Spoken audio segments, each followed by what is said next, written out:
Mon père a cru qu'il pouvait me punir et m'obliger à demander pardon à sa fille intouchable. J'ai accepté en silence.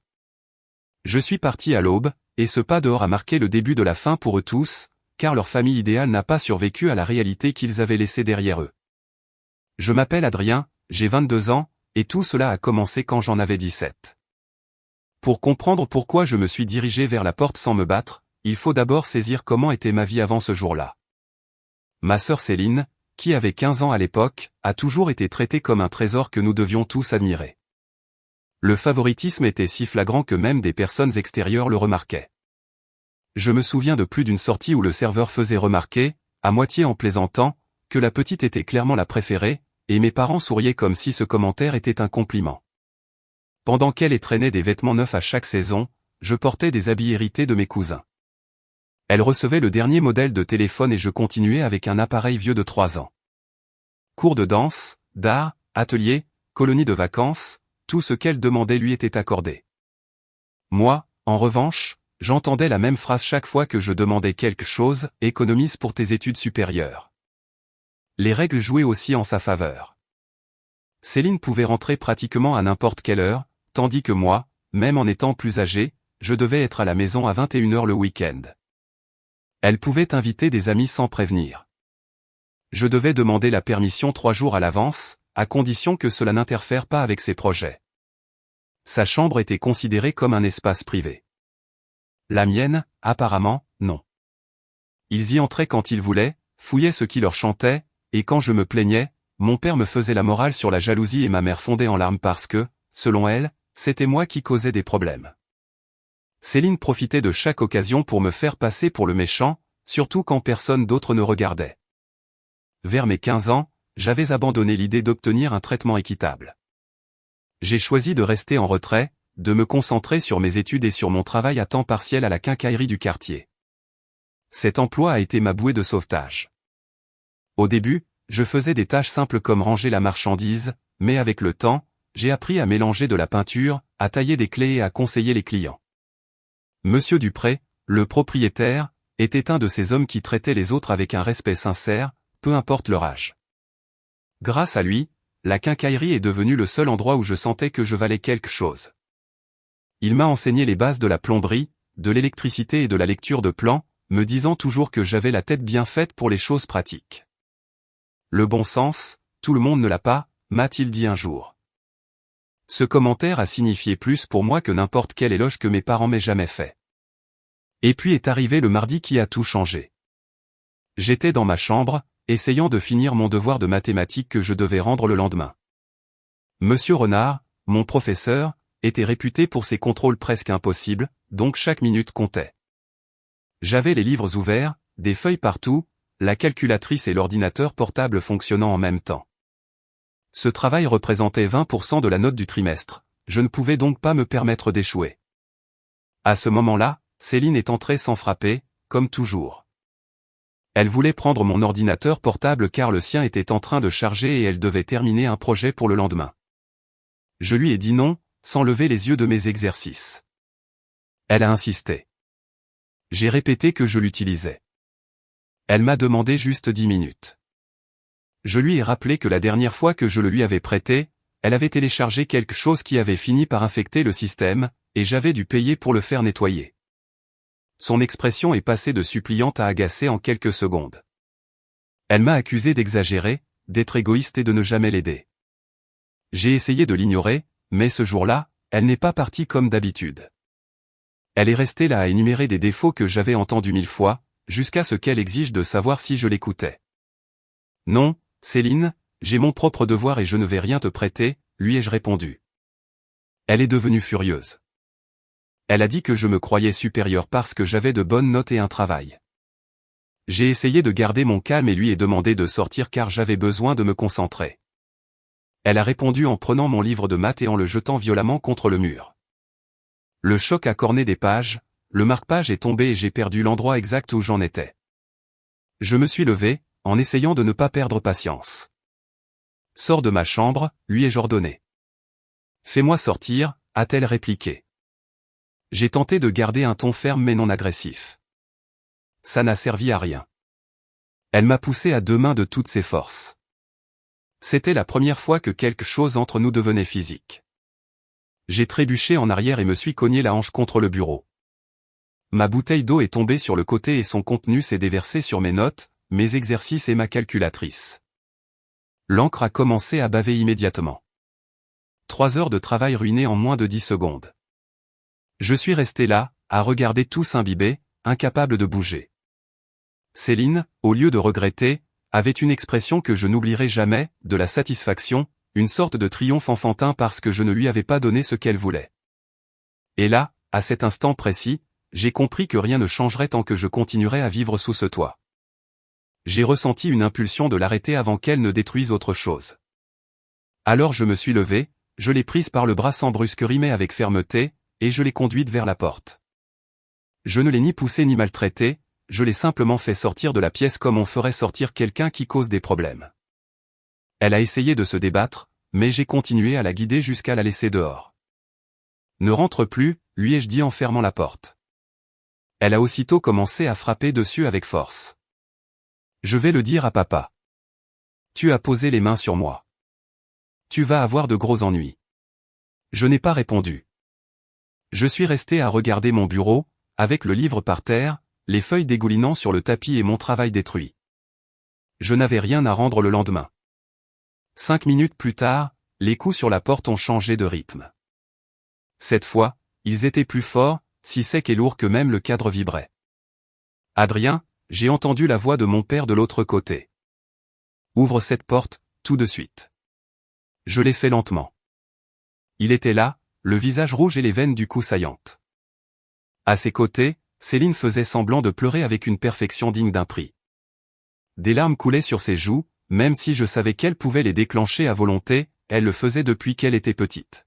« Pourquoi as-tu posé tes mains sur ta sœur » m'a demandé mon père sans me donner la chance de m'expliquer. « Elle est entrée dans ma chambre pour détruire mes affaires » ai-je répondu. Je l'ai fait sortir de la pièce. Elle dit que tu l'as attrapée et poussée dans le couloir. Je ne l'ai pas poussée. Je l'ai raccompagnée dehors après qu'elle a jeté mon livre et ruiné mon devoir. Mon père a regardé à l'intérieur de la chambre, a observé les papiers humides sur le bureau et le livre par terre, et n'a rien dit de différent. Peu m'importe ce qu'elle a fait, on ne touche jamais à ta sœur. J'ai vu Céline, derrière lui, laisser le masque de victime commencer à se fissurer pour laisser place à cette expression satisfaite qu'elle arborait quand les choses tournaient en sa faveur. C'était un spectacle pour elle, et mon père était son public idéal. Regarde mon bureau, lui ai-je indiqué. 3 heures de devoir gâchés parce qu'elle voulait mon ordinateur portable et que j'ai dit non. Tu peux le refaire, a-t-il répondu avec indifférence. C'est à rendre demain à la première heure. Alors tu ferais mieux de t'y mettre.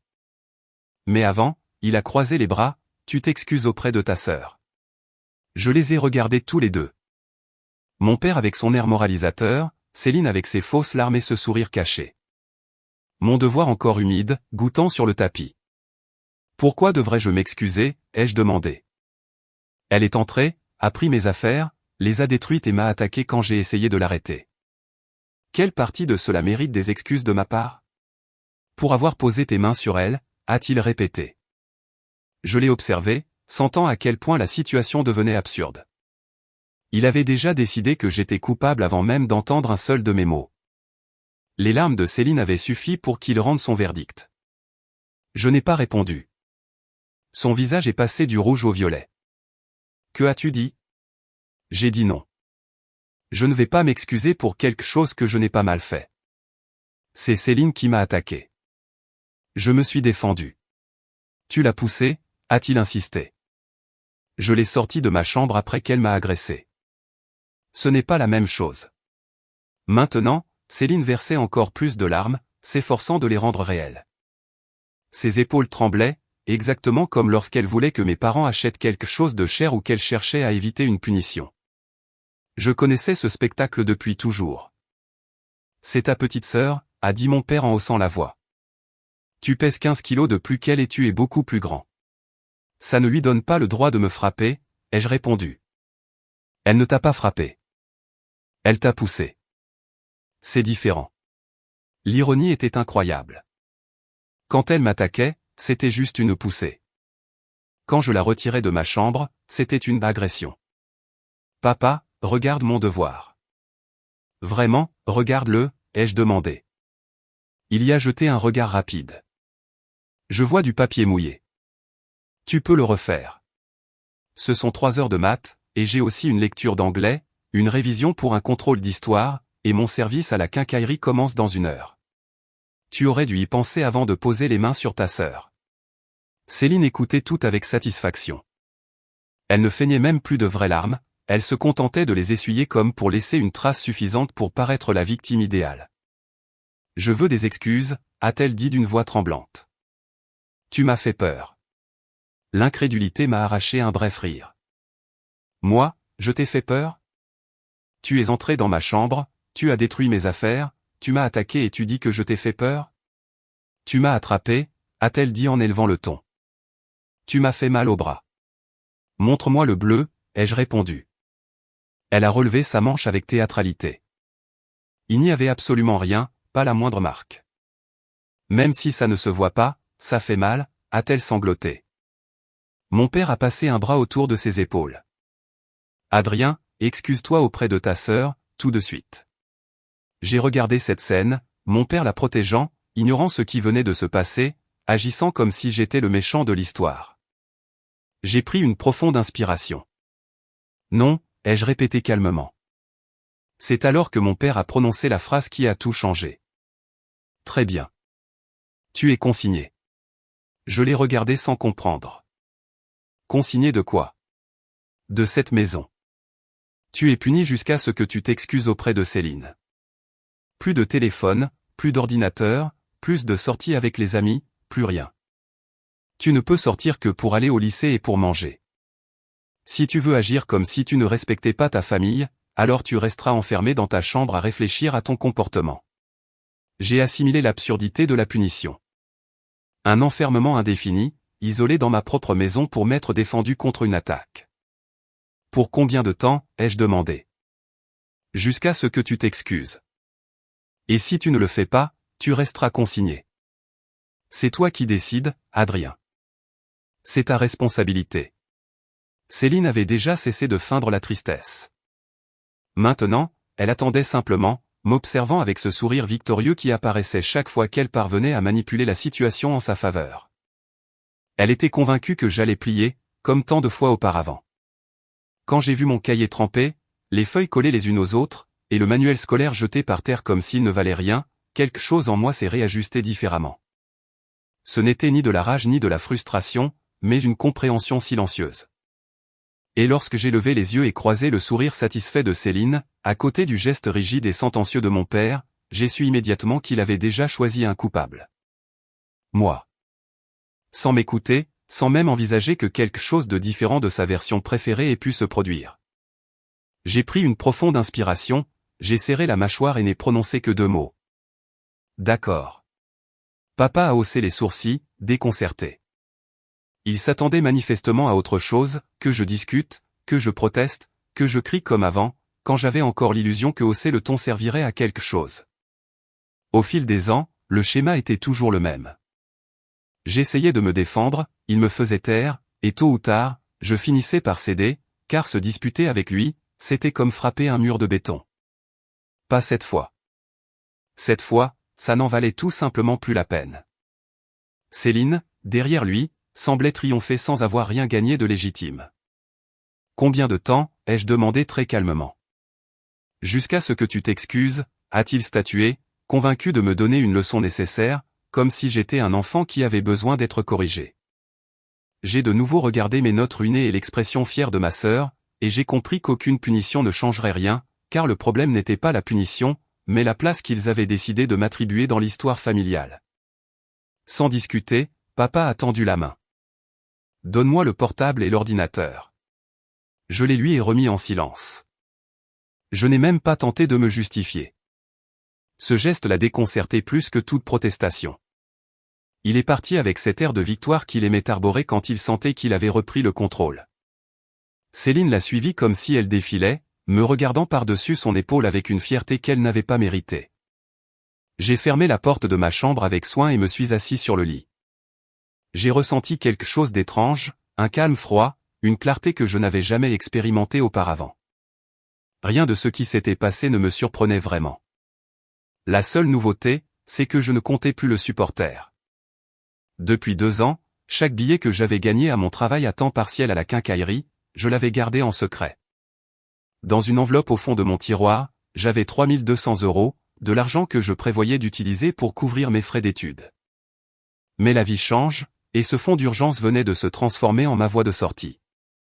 J'ai sorti un grand sac à dos et j'ai commencé à le remplir avec soin, assez de vêtements pour plusieurs jours, mes documents les plus importants, l'argent et quelques objets personnels qui avaient vraiment une signification pour moi. Les rares qui n'avaient pas été ignorés ou éclipsés par les priorités de ma sœur. Je n'ai rien emporté dont je n'avais pas besoin. L'ordinateur portable était confisqué et le téléphone appartenait au forfait familial, donc il ne me servait à rien. J'ai laissé tout cela derrière moi. À minuit, un murmure dans le couloir m'a tiré de mes pensées. Je suis resté immobile. Céline et ma mère discutaient juste devant ma porte. Leur voix traversait la porte fermée avec une netteté parfaite. Elle n'essayait même pas d'être discrète. « Tu n'as pas vu la tête qu'il a faite quand papa lui a pris son téléphone », disait Céline entre deux ricanements. Je jurais qu'il allait exploser. « Il l'a bien cherché », a répondu ma mère. « Tu voulais juste lui emprunter quelque chose. » Et il a réagi de manière exagérée. « Oui. Et quand il m'a attrapé, il m'a fait mal. Regarde, a-t-elle chuchoté de façon théâtrale, j'ai encore mal au bras. » Leurs mots m'ont transpercé, non pas à cause du mensonge en lui-même, mais à cause de la facilité avec laquelle elle l'acceptait comme un fait. C'était comme écouter une pièce de théâtre où j'étais le méchant et tous les autres jouaient à l'unisson pour renforcer cette version. « Je suis fier de toi », a dit ma mère. « Tu n'as pas laissé ton frère t'intimider. C'est ça, être courageuse. » Merci, maman. Vraiment, j'ai eu peur. Tremblement dramatique inclus. C'est là que la rupture a été définitive. Ce n'était pas seulement qu'elle la défendait, c'est qu'elle croyait réellement à leur propre distorsion. Pour elle, l'histoire serait toujours la même. Céline, la fille courageuse et exemplaire. Moi, l'enfant à problème qui avait besoin d'une discipline constante. Peu importait ce qui s'était passé, ce qui comptait, c'était ce qu'elle voulait croire. Quand elles se sont éloignées dans le couloir, j'ai continué à faire mes bagages avec encore plus de soin. J'ai vérifié mes tiroirs et j'ai trouvé des bulletins scolaires qui prouvaient mes bonnes notes, des réussites passées inaperçues parce qu'il y avait toujours quelque chose de plus pertinent dans la vie de ma sœur. J'ai aussi vu des photos d'activités scolaires auxquelles j'avais participé sans que personne de ma famille n'y assiste. J'ai même trouvé des cartes d'anniversaire d'amis, mais aucune de ma propre famille au cours des 3 dernières années. J'ai gardé tout ce qui prouvait que j'existais au-delà de leur indifférence. Le reste est resté où il était. Je n'ai emporté que ce qui symbolisait qui j'étais, pas qui il disait que j'étais. J'ai réglé mon réveil pour 5 heures du matin. J'ai essayé de dormir, mais ma tête ne cessait de repasser le plan. Il y avait un endroit où je pouvais aller. La maison de Claude, mon oncle. Il vivait à environ 45 minutes et avait toujours eu une attitude différente du reste de la famille. Une fois, il m'avait dit, presque en plaisantant, que si jamais j'avais besoin d'un refuge, sa porte était ouverte. Je n'avais jamais mis ces paroles à l'épreuve jusqu'à ce moment. Quand le réveil a sonné, je me suis levé sans hésiter. J'ai regardé la chambre qui avait été la mienne pendant 17 ans et je n'ai rien senti qui me retienne.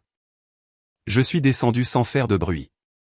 La maison était complètement silencieuse.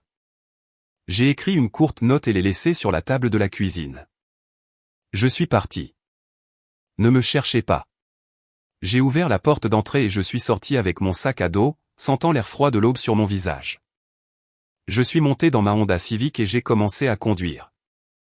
Les rues familières semblaient différentes sous la faible lumière de l'aube. Chaque mètre que je parcourais était comme me délester d'un poids énorme qui m'avait accompagné toute ma vie. En arrivant chez Claude, le ciel commençait à peine à s'éclaircir.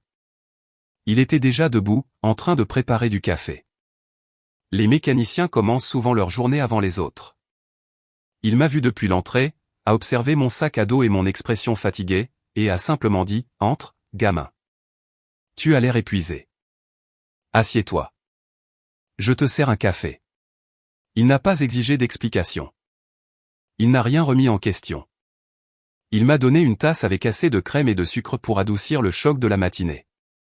Après quelques minutes de silence, il a demandé, « Tu veux me raconter ce qui s'est passé ?» Et alors, comme si je l'avais gardé en moi toute ma vie, j'ai tout déballé. Je lui ai expliqué l'incident de l'ordinateur portable, mais j'ai rapidement fini par raconter des années de favoritisme évident envers Céline, des années d'injustice et de culpabilité qui ne m'incombaient jamais. Je lui ai parlé des professeurs qui avaient remarqué ce que mes parents refusaient de voir, des moments où je m'étais efforcé sans obtenir la moindre reconnaissance, des fois où ma sœur était récompensée pour des comportements qui, chez moi, auraient été punis. Claude m'a écouté sans m'interrompre, il ne s'est pas moqué, ne m'a pas contredit, il m'a simplement laissé me vider. Quand j'ai mentionné que mon père m'avait consigné de ma propre maison, il s'est finalement penché en arrière et a éclaté d'un rire sincère. « Ton père t'a mis à la porte pour t'être défendu », a-t-il dit en secouant la tête. J'ai vu beaucoup de choses absurdes au garage, mais ça rivalise avec le type qui a essayé de changer le filtre à huile sans vidanger l'huile d'abord. Depuis une journée entière, je n'arrivais même pas à sourire, mais cette phrase m'a arraché un rire que je n'attendais pas. Claude, assis les bras croisés avec une expression mi-sérieuse, mi-moqueuse, a poursuivi. « Écoute, voilà le topo », m'a-t-il dit en s'appuyant sur le dossier de sa chaise. « Tu peux rester aussi longtemps que tu en as besoin, mais ici, personne ne vit gratuitement, ni la famille, ni les étrangers. » Je n'ai pas été offensé, au contraire, j'ai été surpris que quelqu'un me parle avec une telle clarté. « Et que devrais-je faire ?» ai-je demandé. « Travailler au garage. » Le gars qui faisait les vidanges et les changements de pneus est parti parce qu'il a trouvé un poste chic dans une concession. Si tu veux, la place est à toi. Tu commenceras au SMIC, mais je vais t'apprendre de vraies choses. Pas seulement les vidanges, de la vraie mécanique. Je n'ai pas réfléchi à deux fois. Quand est-ce que je commence ? Lundi. Profite du week-end pour t'installer. Il y a une chambre libre à l'étage, avec un lit et une commode. Simple, mais suffisant. J'ai accepté sans hésiter. C'était la première fois que quelqu'un m'offrait quelque chose de juste. Un travail en échange d'un salaire, du respect en échange d'efforts, sans favoritisme, sans manipulation, sans que personne n'utilise ma vie comme monnaie d'échange. Pendant cette première semaine, tout était un étrange mélange de soulagement et de nervosité. Mon téléphone était toujours dans le tiroir du bureau de mon père, donc tous les messages et appels atterrissaient sur un appareil qui n'était plus entre mes mains. Chez Claude, le téléphone fixe a sonné plusieurs fois. Il laissait le répondeur prendre les appels jusqu'à un jeudi après-midi, où il a décidé de décrocher. « Est-ce qu'Adrien est là ?» a demandé ma mère. On l'entendait même de là où j'étais. « Oui », a-t-il répondu, parfaitement calme. « Nous avons besoin qu'il rentre à la maison. » Ça a assez duré. Il ne reviendra pas. C'est une affaire de famille. Ne t'en mêle pas. Il a 17 ans, presque 18. Il a pris une décision. Vous avez pris la vôtre en laissant Céline le piétiner pendant des années. Ce n'est pas vrai. Bien sûr que si. Adrien reste ici. Il travaille. Il gagne sa vie, et personne ne l'oblige à demander pardon pour des choses qu'il n'a pas faites. Il a raccroché et m'a regardé calmement. Ils vont venir. Tu es prêt? J'ai hoché la tête. Je n'avais aucun doute. Travailler au garage était la meilleure chose qui me soit arrivée depuis longtemps. J'ai commencé par les bases, vidange, vérification des niveaux, permutation des pneus. Mais Claude n'était pas comme mon père. Lui, il enseignait vraiment. Il m'expliquait comment fonctionnaient les moteurs, à quoi servait chaque pièce, comment diagnostiquer les pannes et pourquoi il y avait une si grande différence entre remplacer et réparer. Les deux autres mécaniciens, Lucas et Mathieu, tous deux dans la quarantaine avec des années d'expérience, m'ont traité avec une simplicité que je n'ai jamais reçue chez moi. Mon âge ou mes problèmes familiaux ne les intéressaient pas. La seule chose qu'ils demandaient, c'était si je pouvais leur passer la bonne clé et que je ne me plaigne pas de me salir. De tous, Lucas a été celui qui s'est le plus investi pour m'apprendre. Il m'a raconté qu'il avait commencé dans ce métier à 15 ans, qu'il avait quitté l'école pour devenir apprenti, et que maintenant il gagnait bien sa vie et possédait un pick-up qu'il entretenait avec fierté. Il me répétait toujours la même chose, la rapidité t'apporte de nouveaux clients, le travail bien fait te les fait revenir. Et les clients qui reviennent sont ceux qui font tourner une entreprise. Au bout de 2 mois, je pouvais déjà m'occuper seul de plusieurs réparations, freins, tuyaux d'échappement, panne mineure du moteur. Claude a augmenté mon salaire. Ce n'était pas une fortune, mais c'était de l'argent honnête pour un travail honnête. Mon 18e anniversaire est passé sans un seul message de ma famille. Ça ne m'a pas surpris, mais au garage, ils l'ont remarqué. Claude m'a offert une caisse à outils avec une serrure et plusieurs compartiments. Lucas et Mathieu se sont cotisés pour un jeu d'outils de base. Maintenant, oui, a dit Claude. Tout vrai mécanicien a ses propres outils. Ce cadeau a signifié plus que tout ce que mes parents m'avaient jamais donné. 4 mois plus tard, j'avais assez d'économies pour acheter un vieux pick-up à une vente aux enchères, un Ford Ranger de 98 avec près de 290 000 km. Il avait besoin de beaucoup de travail, mais le châssis était en bon état. Claude m'a laissé utiliser le garage après les heures de fermeture, et tous ensemble, ils m'ont aidé. J'ai changé la courroie de distribution, refait entièrement les freins, réparé une fuite à l'échappement et reconstruit le carburateur. Lucas s'est occupé avec moi du système électrique et Mathieu m'a appris à réparer la rouille sans abîmer la tôle. En 3 semaines, j'avais un véhicule que j'avais acheté, réparé et mis en marche moi-même. Et juste au moment où je sentais enfin que j'avais quelque chose à moi, ils sont apparus. J'étais sous une Honda Civic, en train de changer le joint du carter d'huile. Quand j'ai entendu la sonnette du garage, je suis sorti de dessous sur mon chariot et ils étaient là, mon père, ma mère et Céline, debout comme s'ils entraient dans un musée et non dans un garage. Mon père avec ses vêtements de bureau, ma mère avec son ensemble de grands magasins, Céline en vêtements de marque. Moi, par contre, j'étais couvert de graisse, de saleté et de sueur. Adrien, a dit mon père, il faut qu'on parle. Je travaille, ai-je répondu. C'est important. Je me suis essuyé les mains sur un vieux chiffon. Claude est sorti de son bureau avec sa tasse de café et s'est adossé au mur, observant sans intervenir, mais clairement prêt à le faire si nécessaire. De quoi avez-vous besoin, ai-je demandé. Ma mère a fait un pas en avant. Nous voulons que tu rentres à la maison. C'en est assez. Tu as fait valoir ton point de vue. Quel point de vue? Que tu étais en colère. Nous le comprenons, mais tu ne peux pas fuir tes problèmes. J'ai ri, je n'ai pas pu m'en empêcher. Je n'ai pas fui. Je me suis éloigné d'un endroit où on me punissait pour m'être défendu. Céline, qui n'avait rien dit jusqu'alors, est intervenue d'une voix qui semblait répéter. Je suis désolé pour ce qui s'est passé. On peut oublier tout ça. Et pourquoi exactement t'excuses-tu, lui ai-je demandé. Pour la dispute, pour t'avoir causé des ennuis. Point et aussi pour avoir détruit mon devoir, pour avoir menti sur ce qui s'est passé, pour avoir fait semblant de pleurer pour manipuler papa. Elle s'est tortillée, mal à l'aise. Je n'ai pas menti. Bien sûr que si. Et tu le fais depuis des années. Je ne serai plus ton punching ball. Le visage de mon père est devenu rouge. Adrien, ça suffit. Tu rentres à la maison? Ce petit jeu d'indépendance a assez duré. J'ai 18 ans. Vous ne pouvez plus m'obliger à quoi que ce soit. Tu es toujours au lycée. Tu dois finir. Je suis en train de finir. Je me suis inscrit au cours du soir. J'aurai mon diplôme dans 2 mois. Cela l'a laissé sans voix. Il ne savait même pas que j'étudiais en même temps que je travaillais. Nous sommes ta famille, a insisté ma mère. Tu ne peux pas nous effacer comme ça. Regardez-moi faire. Céline a parcouru le garage d'un air dégoûté.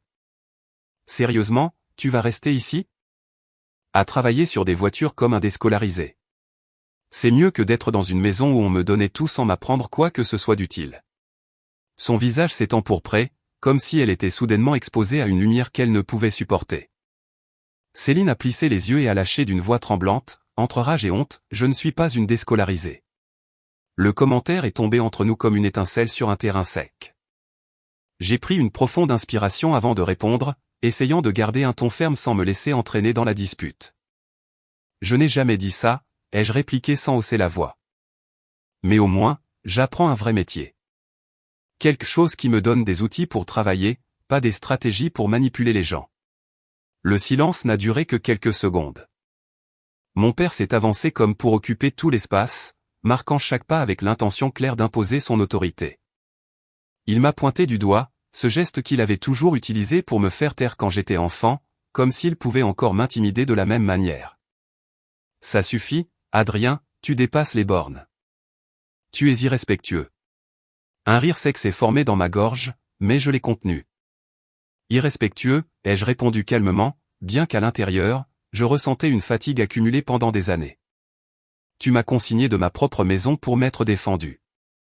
Je suppose que maintenant, nous sommes quittes. Claude, qui avait observé tout l'échange les bras croisés et les sourcils froncés, est finalement intervenu. Sa voix ferme a brisé la tension comme un coup de marteau sur du métal. Je pense qu'il vaut mieux que vous partiez, a-t-il dit sans hésiter. Adrien a pris sa décision. Respectez-la.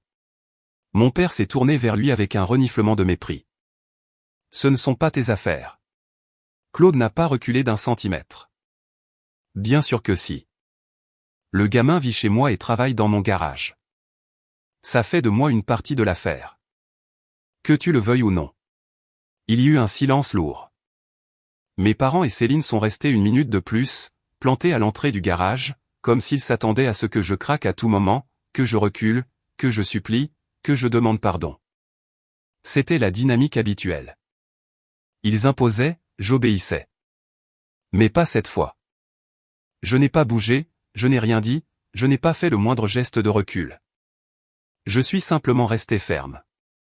Finalement, ils sont partis, mais avant de franchir la porte, Céline s'est retournée avec une expression qui mêlait colère, frustration et une touche de fierté blessée. « Tu vas le regretter », a-t-elle craché. Je n'ai même pas scié. J'en doute, ai-je répondu sans la moindre émotion. Quand le bruit du moteur de la voiture s'est estompé au loin et que le silence est revenu dans le garage, Claude s'est approché et m'a donné une tape sur l'épaule. Son geste était bref mais puissant, un mélange de soutien et de reconnaissance. C'était dur, gamin, a-t-il commenté. Oui, ai-je admis sans vraiment le regarder, mais je crois que j'ai fait ce qu'il fallait. Puis je suis retourné à mes tâches, j'ai fini le travail sur la Honda, nettoyé mes outils, ajusté quelques pièces de plus et j'ai continué, sans m'effondrer, sans m'apitoyer sur mon sort, sans laisser la culpabilité, cette arme que ma famille avait toujours utilisée, m'atteindre à nouveau. J'ai simplement continué à construire la vie que je choisissais. Mais est arrivé, et avec lui, ma remise de diplôme du lycée. C'était une petite cérémonie, presque intime, avec une quarantaine d'étudiants, pour la plupart des adultes qui complétaient leurs études. Pour d'autres, ce n'était qu'une formalité, pour moi, cela signifiait une fin et un commencement. Claude était là, accompagné de Lucas et Mathieu. À eux trois, ils m'ont pris en photo avec ma toque et ma toge, appuyés contre mon pick-up, comme si c'était une réussite partagée. Personne de ma famille n'est venu. Ça ne m'a pas surpris, et je ne les avais pas invités non plus. Mais je dois admettre qu'au fond de moi, une partie de moi se demandait s'ils auraient la décence de se présenter d'eux-mêmes. Ils ne l'ont pas fait, et bien que ça m'ait fait mal, j'ai aussi ressenti une sorte de libération en voyant que leur absence confirmait que j'avais pris la bonne décision. 2 semaines plus tard, alors que je commençais à peine à digérer tout ce qui changeait dans ma vie, Claude m'a appelé dans son bureau improvisé à l'arrière du garage. Il a fermé la porte, ce qui était déjà un signe que quelque chose d'important se préparait. « Tu es ici depuis 9 mois, a-t-il commencé, en me parlant non pas comme un patron, mais comme quelqu'un qui avait vu ma progression jour après jour. Tu as appris vite, tu travailles dur, et les clients t'apprécient. Que dirais-tu de rendre ça officiel ? » Je suis resté figé. Officiel ? Dans quel sens ? Une association, a-t-il dit avec un demi-sourire. Pas du 50-50, pas encore, mais 20% des bénéfices du garage.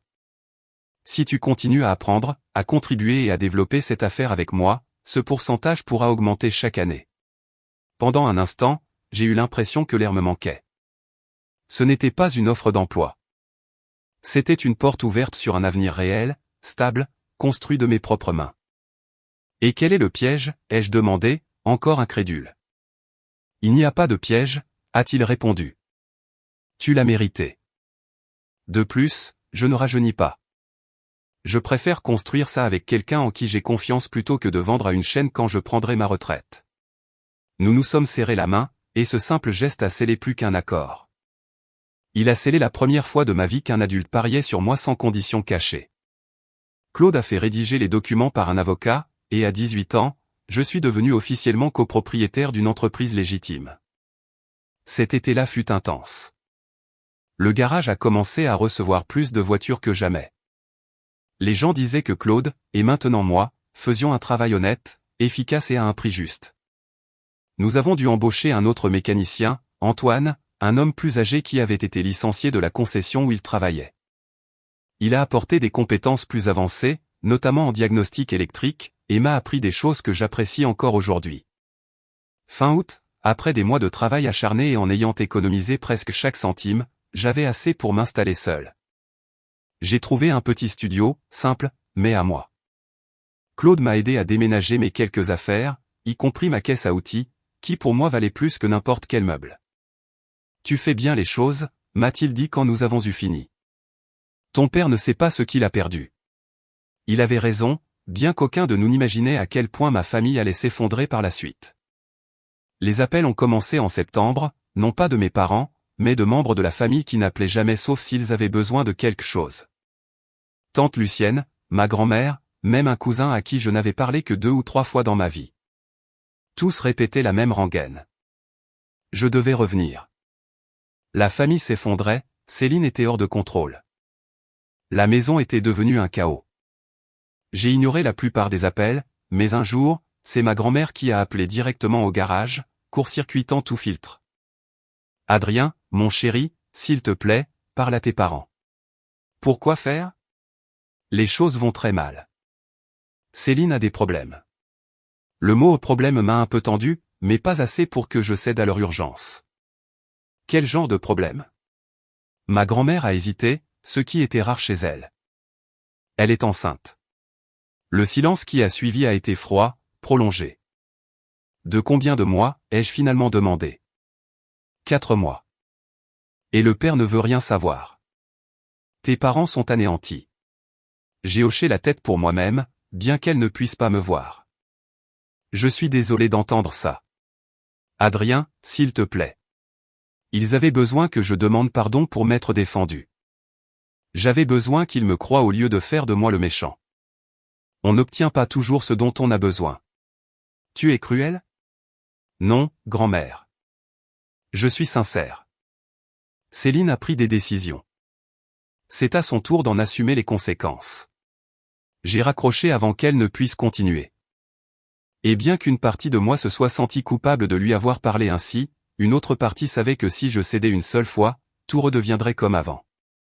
Quand Lucas a appris ce qui s'était passé, il m'a écouté attentivement. Quelle situation compliquée, a-t-il murmuré. Oui, une partie de moi se sent un peu coupable, ai-je admis. Tu ne devrais pas. C'est eux qui ont créé ce problème. Ce n'est pas à toi de le résoudre. Il avait raison. J'avais beau vouloir le nier, mes parents étaient responsables d'avoir élevé Céline en lui faisant croire qu'elle n'aurait jamais de limite. Pourtant, non seulement les appels ont continué, mais ils se sont intensifiés. Des parents, des connaissances, des voisins qui ne me saluaient même pas avant, tous donnaient leur avis, disant que je devais être l'adulte, comme si c'était moi qui avais allumé l'incendie familial. Jusqu'au jour où, sans préavis, mon père s'est présenté au garage. Cette fois, il était seul, et pour la première fois depuis de nombreuses années, je l'ai vu vraiment vaincu. Ses épaules affaissées, ses cernes profonds, son expression tendue, tout en lui montrait l'usure. Adrien, a-t-il commencé d'une voix qui n'avait plus la force ni l'assurance d'autrefois, nous devons parler. Vraiment parler. J'ajustais une transmission et j'ai continué à travailler un instant avant de répondre. Alors, parle. Céline est enceinte, elle va avoir le bébé. Nous avons besoin d'aide. De l'aide? Pourquoi? Pour tout.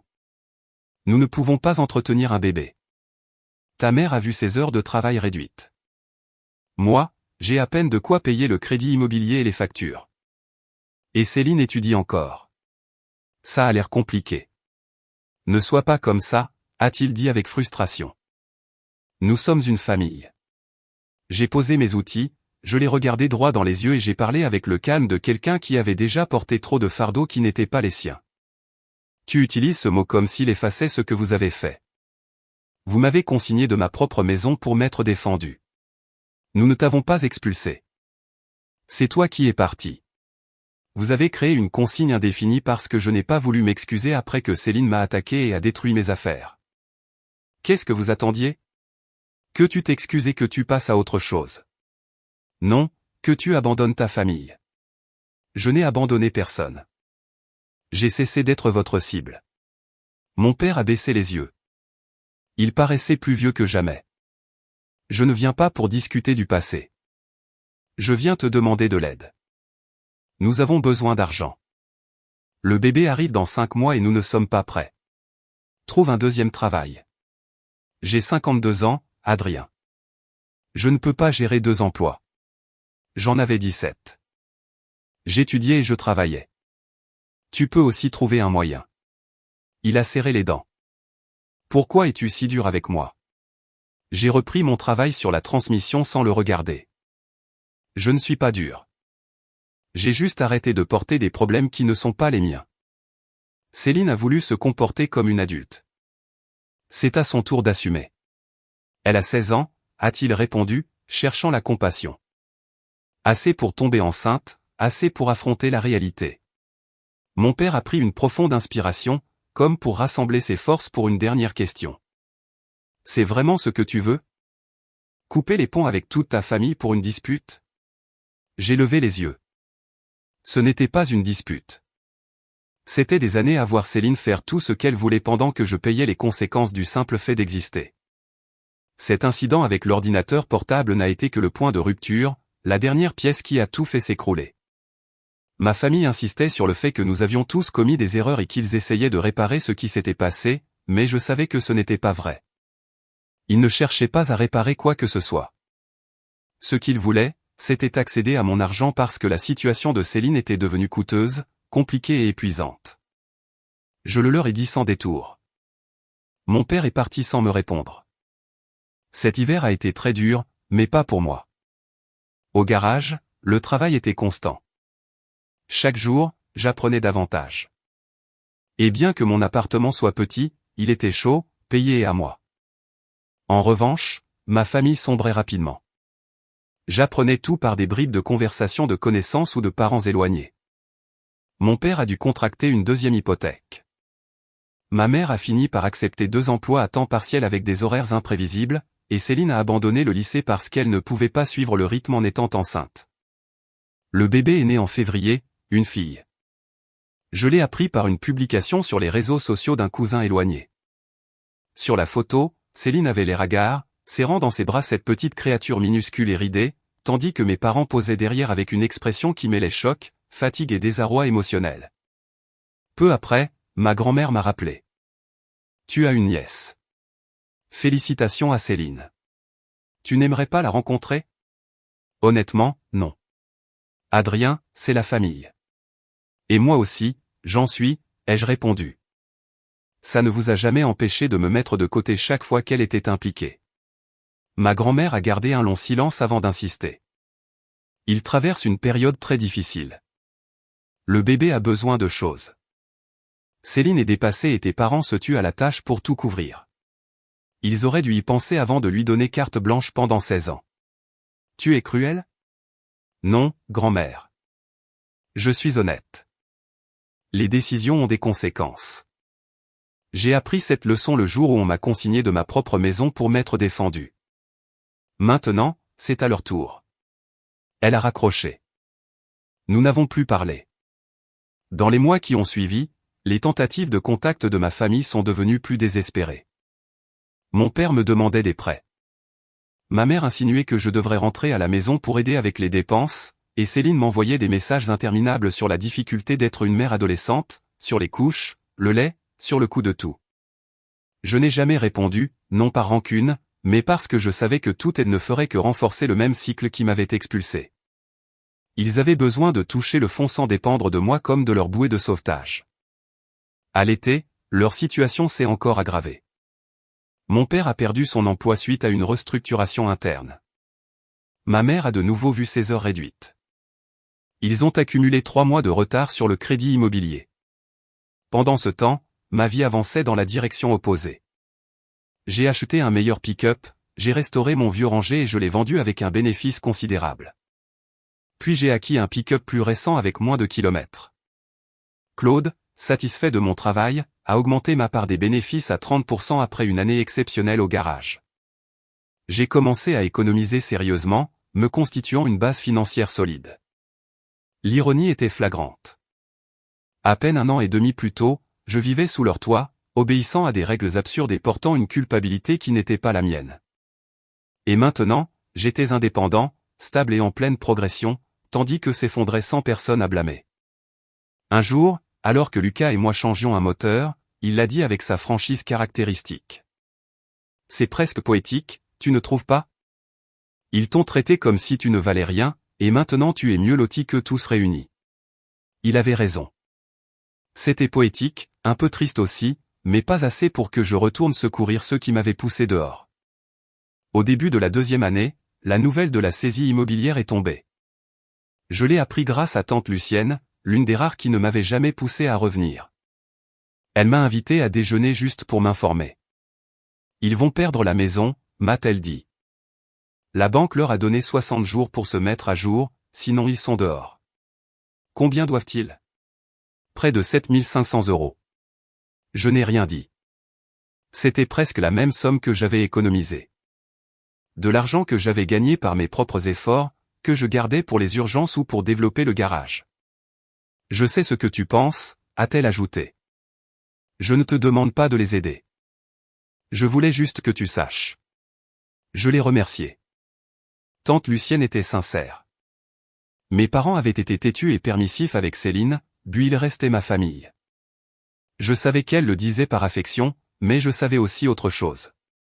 Si je payais cette dette, je leur confirmerais que je serais toujours disponible pour les sauver, peu importe comment ils m'avaient traité. Je leur donnerais la permission de répéter le cycle. Alors, je n'ai rien payé. Ils ont perdu la maison en novembre. Ils ont déménagé dans un petit appartement de l'autre côté de la ville, 2 chambres pour 4 personnes, en comptant le bébé. Mon père a trouvé un travail dans un commerce de détail. Ma mère a décroché un emploi à faible revenu en faisant des tâches administratives depuis chez elle. Céline vivait toujours avec eux, sans travailler, complètement dépendante.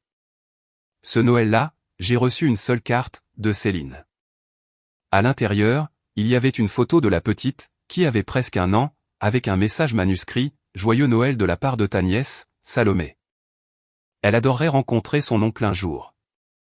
Nous habitons au 847 rue des Pins, au cas où tu voudrais nous rendre visite. La tentative de manipulation était évidente, utilisant le bébé comme un pont émotionnel. Pourtant, j'ai observé la photo pendant plusieurs minutes. Elle avait les yeux de Céline, le nez de mon père, et une expression innocente qui contrastait avec tout le désastre familial dont elle était issue.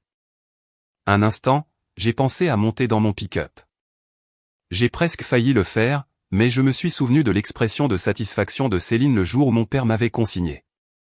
Je me suis souvenu de ses mensonges, de leur favoritisme, du silence complice de mes parents, et j'ai jeté la carte à la poubelle. Claude a remarqué que quelque chose me tracassait et je lui ai raconté ce qui s'était passé. « Tu pourrais y aller », m'a-t-il dit. « Rencontrer la petite, faire la paix. » Oui, mais rien ne changerait. Céline resterait la favorite et je resterais le plan de secours. Tu as probablement raison. Je le sais. Il a servi du café pour nous deux et a ajouté, je te le dis sérieusement. Je suis fier de toi. Ce n'est pas facile de s'en tenir à ses principes quand il s'agit de la famille. Merci. Tu fais bien les choses, gamin. Très bien. Ne laisse pas la culpabilité te le faire oublier. Aujourd'hui, j'ai 22 ans. Le mois dernier, Claude a fait de moi son associé à 50-50 au garage, après 4 ans de collaboration. Au printemps, nous ouvrirons un 2e local. J'ai acheté une petite maison, mais elle est à moi, et je la rénove avec ce que j'ai appris entre les moteurs et les outils. J'ai une petite amie, je l'ai rencontrée quand elle a amené sa voiture pour une révision. Elle est enseignante, intelligente, drôle. Peu lui importe que je n'ai pas de diplôme universitaire. Elle apprécie le fait que je sois quelqu'un qui sait travailler de ses mains. Ma famille, d'après ce que j'entends, est toujours en difficulté. Mon père occupe maintenant un poste de superviseur dans le commerce de détail, un travail qui lui offre un peu plus de stabilité, bien que ce soit toujours un échelon en dessous de ce qu'il a connu. Pourtant, d'après ce qu'on me raconte, il ne semble jamais tout à fait satisfait. Il porte un mélange de fatigue et de résignation que je ne lui connaissais pas avant. Ma mère, de son côté, a réussi à stabiliser ses horaires, mais son salaire suffit à peine à couvrir les besoins de base. Elle vit en faisant des ajustements, en rognant ici et là, essayant de ne manquer de rien tout en faisant face à la pression constante des dépenses accumulées. Céline continue de vivre avec eux. Elle a réussi à trouver un emploi à temps partiel dans un café du centre-ville, mais son salaire est si limité qu'il couvre à peine ses propres dépenses personnelles, et encore moins celles de sa fille. La petite Salomé doit approcher de ses 3 ans. Je ne la connais pas et je n'ai pas l'intention que cela change.